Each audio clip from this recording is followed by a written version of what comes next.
Baik, Assalamualaikum warahmatullahi wabarakatuh. Saya Panji Deva Pratama, Prodi Teknik Informatika, Angkatan 23. Saya akan menyampaikan presentasi materi rangkuman LTA kemarin. Langsung saja. Materinya ada 5. Totalnya ada 5. Materi pertama itu ada keorganisasian dan kepemimpinan.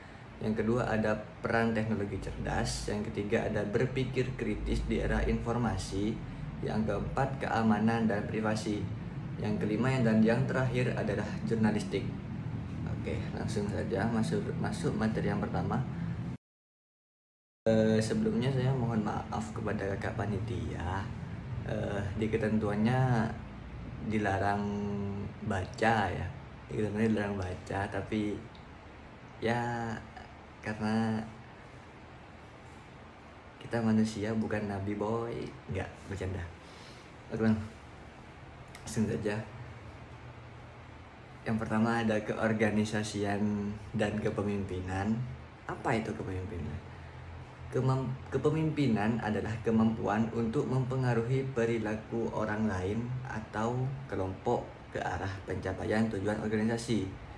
Yang kedua di sini ada kemampuan untuk mengajak orang lain agar mau melakukan kegiatan positif. Nah, jadi kepemimpinan itu merupakan skill, kemampuan untuk mempengaruhi dan mengajak orang lain agar bisa ke arah pencapaian tujuan organisasi yang tentunya kegiatan positif. Selanjutnya ada aspek yang harus diperhatikan. Nah, yang pertama ini ada fisik. Fisik ini sangat mempengaruhi karena fisik bisa mempengaruhi persepsi orang lain ya. Kayak contoh kecilnya kayak pemimpin yang fisiknya tinggi besar gitu, itu kan bisa mempengaruhi persepsi orang.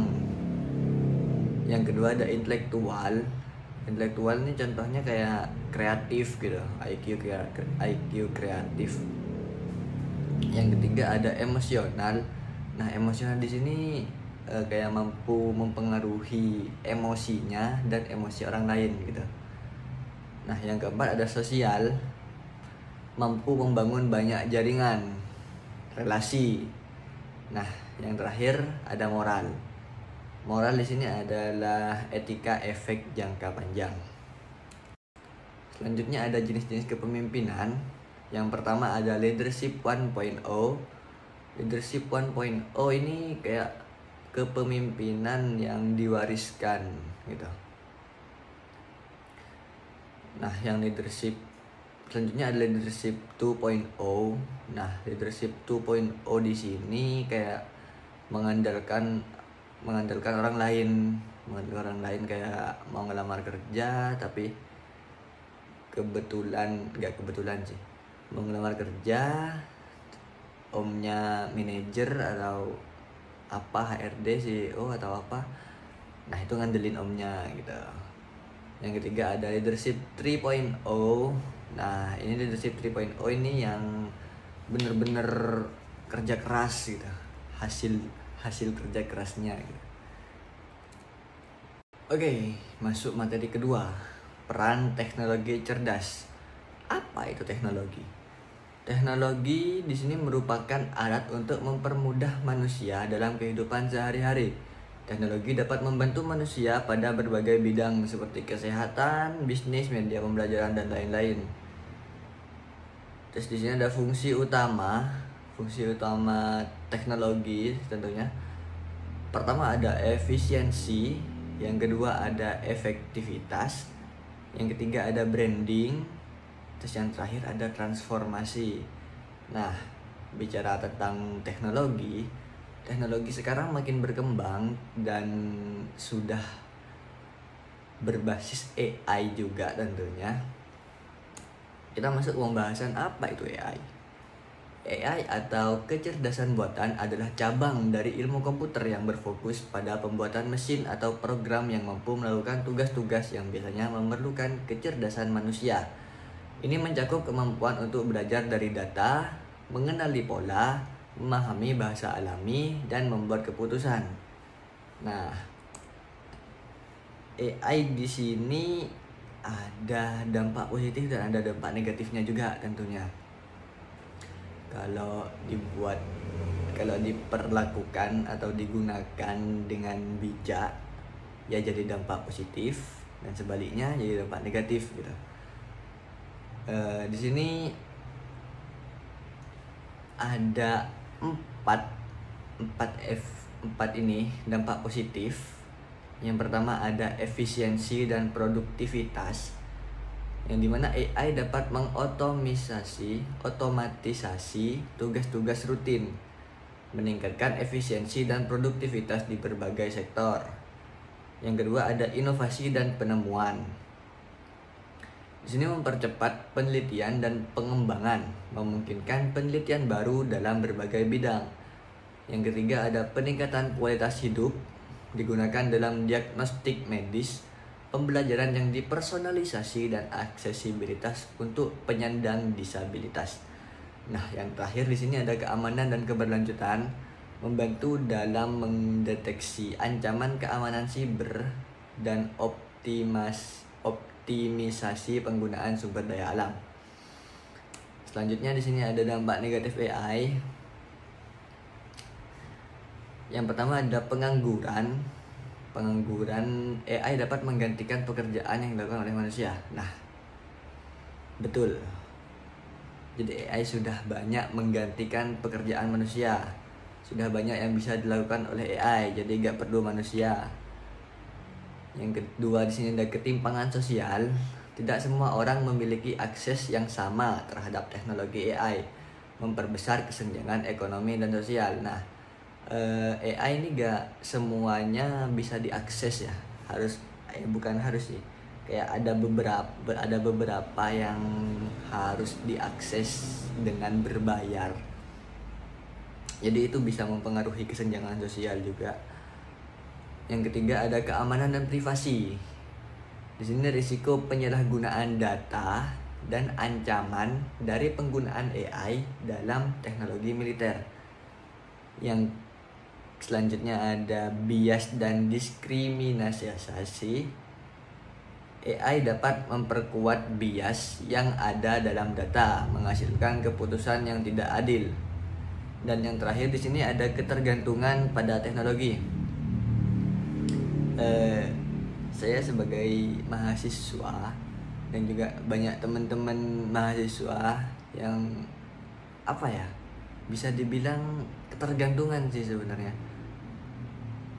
Kayak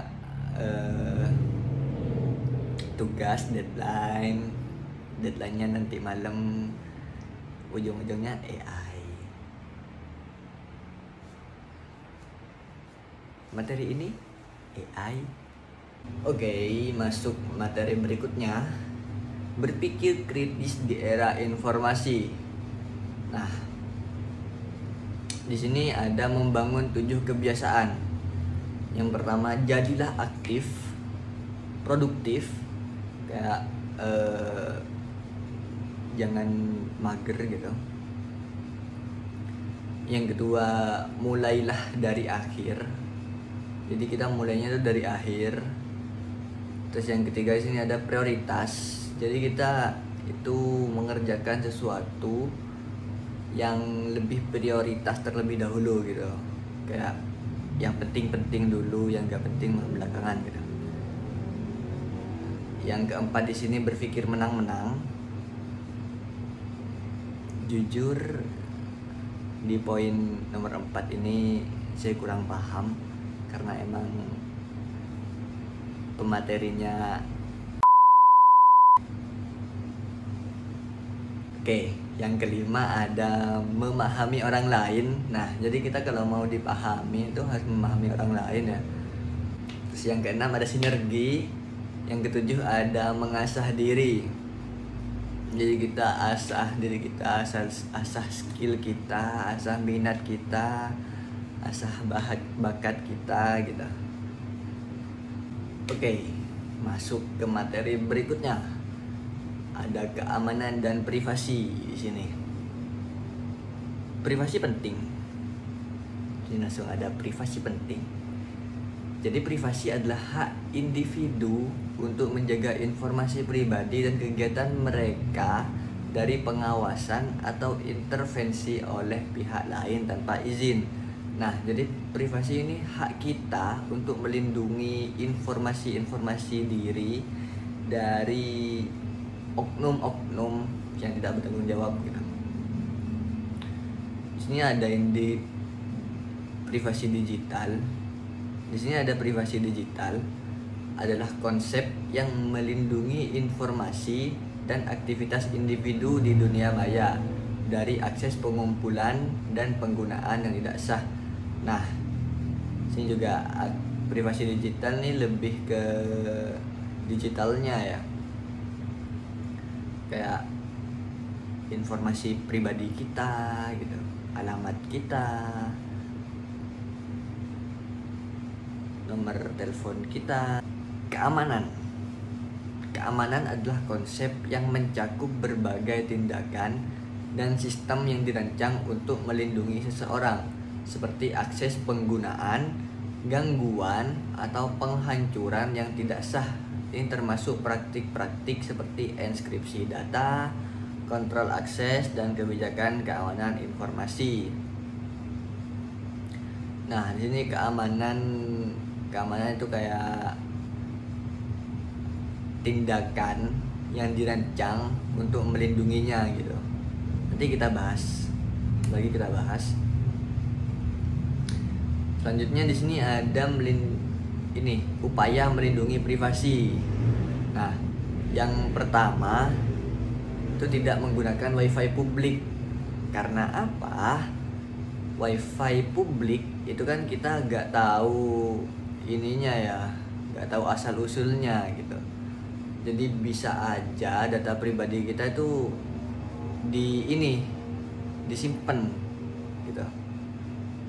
Bisa kelacak juga, bukan kelacak sih, kayak terpantau gitu, kita lagi ngapain pakai wifi itu gitu, kan bahaya ya.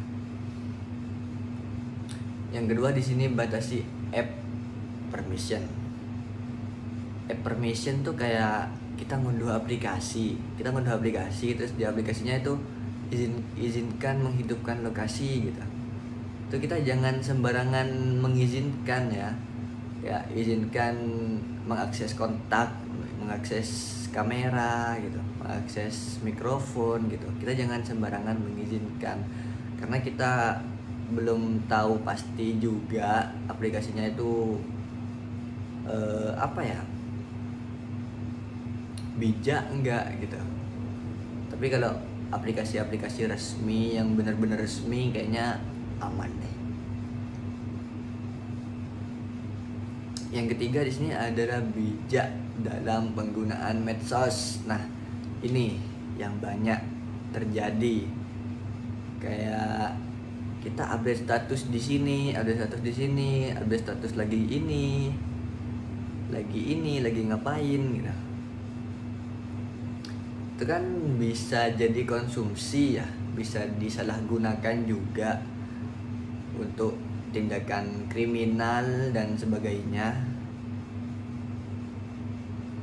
Terus yang keempat di sini ada hindari penyimpanan cloud. Cloud nih awan, penyimpanan awan. Enggak dong. Jadi penyimpanan cloud itu kayak Google Drive, terus ada iCloud juga di Apple. Terus di sini ada gunakan password. Gimana gunakan password? Password yang kuat itu kan ini ya, terdiri dari huruf kapital, huruf kecil, simbol, huruf gitu-gitu kan. Nah, pakainya password itu. Terus kalau bisa passwordnya itu terus kalau bisa passwordnya itu ini tiap aplikasi itu beda-beda passwordnya gitu, jadi lebih safety. Oke, kita masuk materi yang terakhir sekaligus penutup di sini, jurnalistik. Materi ini disampaikan oleh Bapak Imam Wahyudi, Esos MSI. Yang pertama di sini ada langsung arti literasi digital. Nah, sebenarnya pengertian literasi digital nih kayaknya ada di setiap materi, tapi saya taruh di akhir video. Literasi digital di sini kemampuan memahami, menggunakan dan menilai informasi digital secara kritis. Nah, jadi itu kayak skill kita dalam penggunaan digital gitu, kayak bijak berdigital gitu. Nah, di sini langsung pentingnya literasi digital bagi anak muda. Yang pertama ada akses informasi, terus ada keterampilan abad 21. Terus yang ketiga ada keamanan digital. Keamanan digital kita sudah bahas di materi sebelumnya ya. Untuk akses informasi ini rada rentan ya. Soalnya masih banyak pengguna digital, khususnya sosial media, itu kayak salah menilai informasi gitu. Jadi belum dinilai benar tidaknya, belum dinilai hoax tidaknya, itu langsung dipercaya, disebar gitu. Itulah pentingnya literasi digital ya. Terus selanjutnya ada pemahaman dasar teknologi.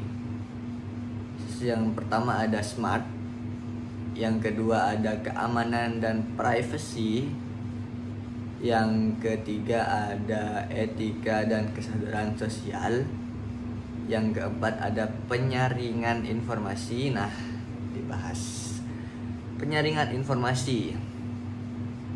Jadi kita kalau dapat berita yang booming gitu, kita seharusnya jangan langsung percaya.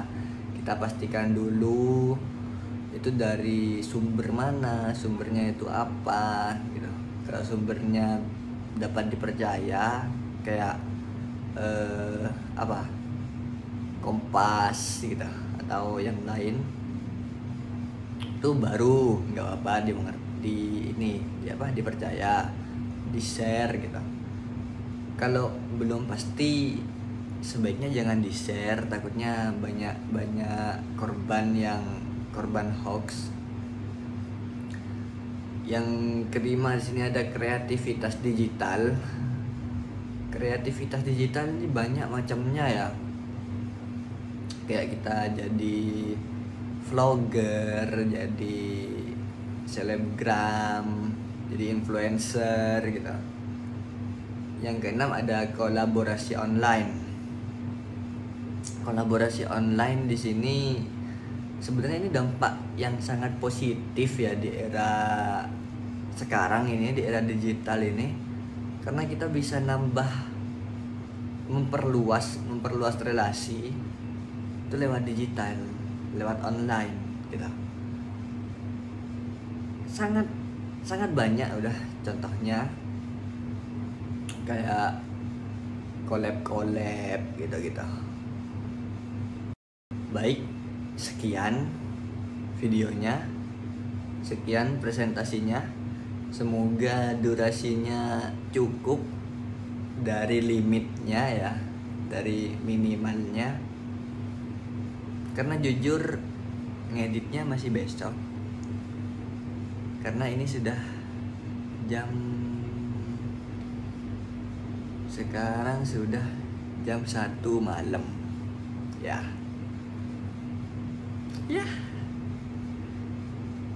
Pahlawan datangnya belakangan. Terima kasih sudah menonton sampai akhir, buat kakak-kakak panitia, saya akui kalian tegas, kalian sudah sangat bertindak sebagai pemimpin tentunya. Terima kasih sudah menonton. Semoga panitianya nonton sampai akhir ya. Assalamualaikum warahmatullahi wabarakatuh.